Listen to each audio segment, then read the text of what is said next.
Shalom à tous, bonjour chers abonnés, bonjour également à tous ceux qui me voient pour la première fois. Je suis Rebecca Conan, votre coach matrimonial et en sexualité de couple. Très heureuse de vous retrouver encore, toujours d'ailleurs. Et aujourd'hui, nous allons parler de quelque chose de très important. Alors, prenez note, asseyez-vous confortablement parce que nous allons parler de quelque chose de très important qui est le but de votre union. Quand je parle de but, je parle de la raison pour laquelle vous êtes ensemble, le but de votre mariage, le but de votre relation. Alors, vous savez, recherchez le but de votre union, recherchez la raison pour laquelle vous êtes ensemble. Vous savez, toute chose a été faite pour un but bien précis.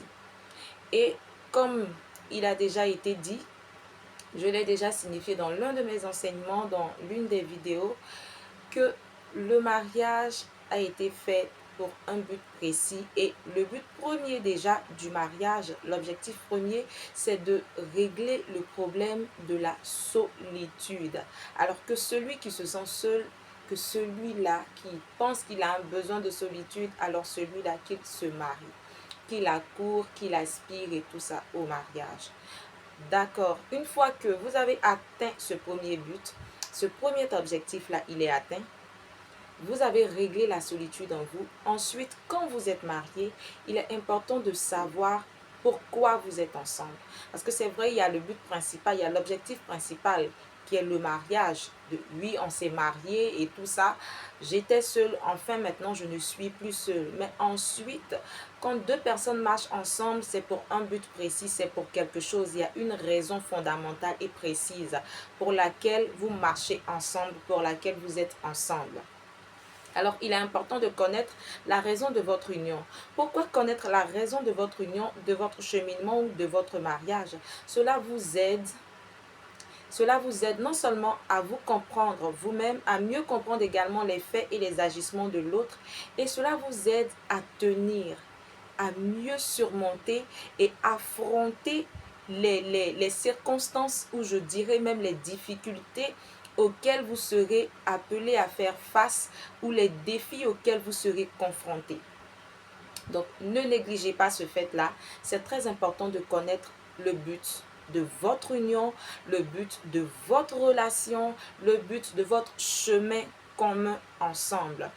Alors, il y a bon nombre de personnes à qui on pose la question et bon nombre de personnes ont comme ça l'accoutumée de dire je veux me marier pour fonder une famille, pour pouvoir faire des enfants, pour avoir des enfants. Je veux fonder une famille. Alors vous êtes d'accord avec moi qu'il y a beaucoup de personnes, malheureusement, qui sont mariées, mais qui n'arrivent pas à concevoir, qui n'ont pas d'enfants. Il y a même des couples qui ont fait plus que 20 ans, 30 ans, 40 ans de mariage, qui ont vieilli ensemble sans pouvoir donner naissance, sans avoir d'enfants, jusqu'à ce que la mort les sépare. Alors, ce n'est pas chose nouvelle sous le soleil, ce n'est pas chose nouvelle sous les tropiques. Vous avez déjà entendu ce genre d'histoire, vous l'avez certainement déjà vu dans votre entourage ou connu, ou peut-être même que vous vous retrouvez dans pareille situation, où vous êtes en couple, vous êtes marié depuis bon nombre d'années et vous n'avez toujours pas encore conçu, malheureusement. Et je prie vraiment que Dieu puisse vous accorder cette grâce-là de procréer, de donner la vie et d'être parent. C'est une grâce et c'est une bénédiction que Dieu donne. Alors je prie que vous puissiez recevoir cette bénédiction au nom de Jésus. Pour revenir à notre sujet, donc vous êtes d'accord avec moi dans ce cas-là que si vous aviez en tête de vous marier, pour faire des enfants ou pour fonder une famille, dans le cas où vous ne faites pas d'enfants ou dans le cas où vous n'arrivez pas à procréer ou à avoir des enfants, posez-vous alors la bonne question. Dans ce cas-là, quel est le but final de notre union? Quel est l'objectif, si je dirais principal ou final, de notre vie commune et de notre union? C'est une question très importante que je sais que bon nombre et pas mal de personnes ne se posent pas ou ne se sont certainement jamais posées. Posez-vous la question vraiment. Alors, par ricochet, je voulais également ajouter que ce n'est pas toutes les relations qui aboutissent au mariage. Toutes les relations ne sont pas faites pour conduire au mariage. Toutes les personnes que vous allez rencontrer ne viennent pas pour vous épouser, que ce soit homme comme femme. Toutes les relations ne sont pas faites pour vous accompagner devant un officier d'état civil ou devant un prêtre ou devant un pasteur. Ça, il faut déjà le savoir. Et secondo, il faut aussi savoir que vous êtes dans la vie d'une personne pour une raison précise. Et cette autre personne est également dans votre vie pour également une raison précise. Et cette raison, vous devez la connaître, vous devez la chercher. Cela va vous aider à mieux organiser votre relation, votre vie de couple. Vous saurez gérer également les ruptures et les séparations. Ce fait-là, il est très important. Parce que le fait de ne pas savoir pourquoi est-ce que je suis avec cette personne ou pourquoi est-ce que cette personne est dans ma vie, cela m'empêche, lorsqu'il y a une séparation ou lorsqu'il y a rupture entre moi et la personne, cela me donne de difficilement me relever ou m'empêche de digérer plus simplement ou plus aisément la rupture ou la séparation. Alors, connaître votre place dans la vie des gens, connaître votre raison dans la vie des gens ou connaître la raison de la présence des autres dans votre vie est d'autant plus important, non seulement pour vous-même, votre équilibre émotionnel, mais aussi pour votre bien-être, que je dirais relationnel et matrimonial, si vous êtes marié. Donc, prenez vraiment cet aspect, ce paramètre-là en compte. Alors, comme je le disais, des personnes sont entrées dans votre vie et elles sont parties. Elles sont venues, elles sont parties simplement parce qu'elles n'étaient pas là pour rester. Ça, il faut le comprendre. Vous également, vous êtes entrés dans la vie de certaines personnes et vous en êtes ressortis parce que vous n'étiez pas dans leur vie pour y rester. Ça également, vous devez le savoir. Alors, vous êtes dans la vie de quelqu'un.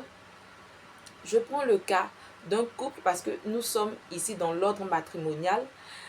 Je prends le cas d'un couple, un homme et une femme qui sont ensemble, qui se sont aimés, qui se sont mariés, qui sont arrivés jusqu'au mariage ou peut-être pas, mais qui sont en relation, qui sont ensemble, qui vivent ensemble et tout, qui vivent leur amour, ils partagent leur quotidien et tout. Et c'est vrai, on a nos différences au niveau du comportement, au niveau des habitudes, de l'éducation. Et le fait de savoir que vous êtes dans la vie de cette personne pour apporter quelque chose de significatif à cette personne, cela vous aide à mieux gérer les éventuelles crises dans votre relation, dans votre vie de couple. Parce qu'il y a certainement un manque dans la vie de cette personne. Il y a certainement quelque chose qui a manqué à cette personne, dont cette personne a besoin. Et c'est vous qui êtes habilité à pouvoir couvrir votre partenaire, à pouvoir le combler. Et si vous ne savez pas également que vous êtes dans la vie de cet homme, ou si vous ne savez pas que vous êtes dans la vie de cette femme, pour aider cette femme à rentrer ou à vivre son plein accomplissement, il vous sera difficile de la supporter ou de tolérer ses erreurs ou ses maladresses. C'est pareil pour les hommes.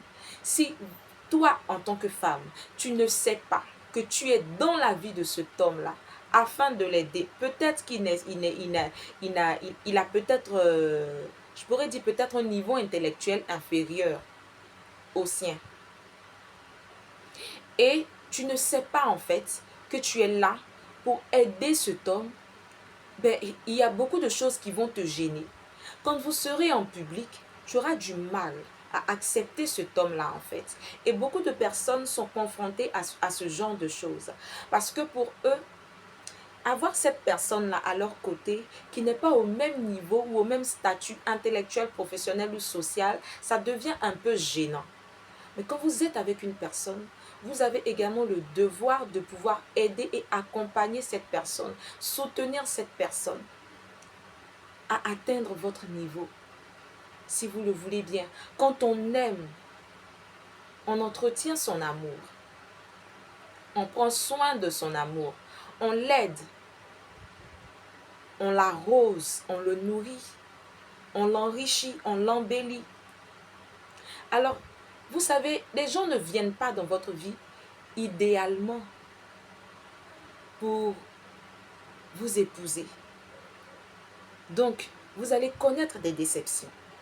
Oui, parce que, certes, cette relation qui vient de vous décevoir n'était pas celle-là qui était censée vous conduire au mariage. Ayez cela à l'esprit. Oui, ayez cela à l'esprit. C'est vraiment très important.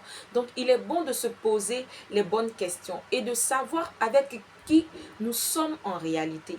De savoir pourquoi nous sommes là en réalité. Bon nombre de personnes sont dans des relations, sont dans des foyers, dans des situations dont elles ne savent même pas pourquoi elles sont là. Des personnes vivent avec des gens et elles ne savent pas pourquoi elles vivent là. Elles ne connaissent pas leur place, elles ne savent pas ce qu'elles font là. Vous êtes avec des personnes qui ne savent pas pourquoi elles sont avec vous. Et vous-même, parfois, vous êtes avec des personnes et vous ne savez pas pourquoi vous êtes là. Une relation qui n'a rien à vous apporter, une relation qui ne vous est pas bénéfique ou productive, cela veut dire que ce n'est pas votre place.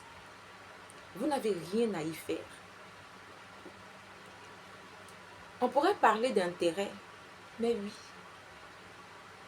en amour, il y a des intérêts. En amour, il y a des intérêts. Dans le mariage, il y a des intérêts. On ne va pas parler d'intérêts forcément financiers ou matériels, mais on va parler d'intérêts en termes de bien-être, en termes de productivité. On va parler d'intérêt en termes d'épanouissement. Alors, toute relation, ce sont des échanges réciproques. Ce sont des échanges bénéfiques, ce sont des échanges productifs. Donc, bien sûr, il y a des intérêts. Je ne gagne rien à cette relation. Je n'apporte rien à cette relation. Cette relation ne m'apporte rien. Alors, quelle est ma place? Je n'ai rien à y faire dans ce cas. Donc, vous comprenez pourquoi je dis qu'il est important et il est bon de connaître votre place. De savoir la raison pour laquelle vous êtes dans la vie de cet homme ou de cette femme. De savoir également la raison pour laquelle ce monsieur ou cette dame est dans votre vie. Cela vous aide à mieux gérer non seulement les différents conflits, cela vous aide également à mieux apprécier cette personne qui est en face de vous. Parce que je sais que je suis là pour soutenir la personne et que c'est grâce à moi que la personne pourra évoluer. Vous savez, il y a des personnes qui entrent dans votre vie, elles ne viennent pas pour vous épouser. Vous allez rencontrer des hommes, vous allez rencontrer des femmes. Que vous direz, ah ben voilà, ça c'est l'homme de ma vie. Mais celle-là, c'est la femme de ma vie. Non, en réalité, ce n'est pas la femme de votre vie. C'est l'aide qu'il vous fallait au moment de votre vie où vous en avez le plus besoin. Cette personne-là est là pour vous accompagner dans cette période difficile par laquelle vous passez. Lorsque vous allez sortir de vos péripéties, lorsque vous allez sortir de votre situation quelque peu rocambolesque, cette personne s'en ira. Ne lui en voulez pas. Elle n'était pas là pour rester avec vous toute votre vie. Elle était là pour un but précis dans votre vie. Son rôle et sa mission à vos côtés est terminée. Elle plie bagage, elle part. La femme ou l'homme de votre vie se trouve devant. Vous allez la rencontrer. Vous allez rencontrer des hommes avec qui vous êtes même, qui vont vous épouser même, avec qui vous allez vous sentir bien et à l'aise. Et vous êtes dans une situation où vous étiez mère de 2, 3, 4 enfants, sans que les différents pères ou sans que le père n'ait eu à s'en occuper, ou avec un père qui vous a abandonné, un homme qui vous a abandonné.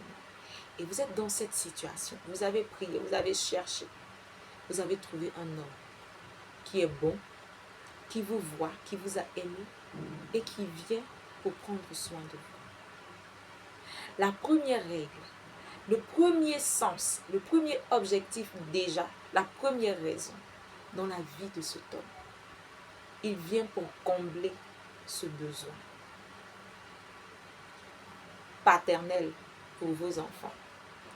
Il vient pour combler ce besoin également émotionnel pour vous en tant que mère qui étiez célibataire, seule avec ses enfants. Il vous fera du bien. Sa première raison. Et dans ce qu'il sera en train de faire, vous allez certainement trouver qu'il est un peu trop axé sur les enfants, qu'il s'occupe un peu trop des enfants par rapport à vous. Vous allez peut-être vous plaindre de ce que ce sont d'abord les enfants. Vous allez voir, mais en réalité, c'est sa raison, c'est d'abord pour les enfants. Alors vous devez voir en cela que c'est dans ces agissements, au travers de vos enfants, du bien-être qu'il fait à vos enfants. C'est en cela que vous devez vous également actualiser ou modifier votre système de pensée ou votre perception et tirer au travers de ces actions, tirer au travers de cela du bien-être qui est procuré à vos enfants, de l'épanouissement que vos enfants ont avec cet homme. Tirez vous aussi votre bien-être et votre épanouissement. Alors tout le monde ne vient pas que pour votre personne. Tout le monde ne vient pas que pour satisfaire vos désirs. Les gens ne viennent pas dans votre vie uniquement que pour remplir une tâche particulière là où vous vous y attendiez le plus ou ce que vous désirez forcément. Mais ils ont forcément un but. Et même là où vous pensez que vous avez été abusé ou que on a mal agi avec vous ou qu'on vous a fait du mal dans une relation, certainement que ce mal vous a donné une leçon de vie quelque part. Vous a donné une leçon de vie quelque part qui va vous donner également de ne pas reprendre et répéter la même erreur. Donc, analysez bien les choses. Regardez les entrées, les sorties des gens dans votre vie. Tout le monde ne vient pas pour rester. Tout le monde ne vient pas pour vous épouser. Vous n'êtes pas avec tout le monde pour le mariage. Ce n'est pas tous les hommes qu'on épouse. Ce n'est pas toutes les femmes qu'on épouse également, particulièrement pour vous. Donc, tous les hommes ne sont pas là avec le désir de faire de vous leur reine. Parce que vous n'êtes pas la reine de tout le monde. Vous êtes la reine d'un seul. Toutes les femmes également que vous allez rencontrer, vous n'allez pas vers elles pour faire d'elles toutes vos reines. Vous n'êtes le roi que d'une seule. Donc, observez et analysez les entrées et sorties des gens dans votre vie. Et apprenez, recherchez le but principal, le but final de votre union, de votre couple, de votre cheminement. La raison pour laquelle vous êtes ensemble, la mission que vous avez à accomplir ensemble sur la terre en tant que couple, en tant que marié. Et cette relation dans laquelle vous êtes, quelle est la raison de votre union, de votre relation? Il est très important. Alors j'espère que vous allez vous poser également les bonnes questions. Surtout, je vous encourage et je suis disponible et disposée. Si vous avez besoin d'échanges, si vous ne savez pas comment vous y prendre, besoin de coaching, besoin d'accompagnement, je suis coach Rebecca Conan pour vous accompagner, pour vous aider à vivre au mieux votre vie de couple et votre mariage. Que Dieu vous bénisse, que Dieu vous garde et on se dit à bientôt pour quelque chose d'encore important pour vous. Surtout, partagez, likez et si cette vidéo vous a fait du bien, mettez un gros cœur en commentaire et que Dieu vous garde. Bye bye.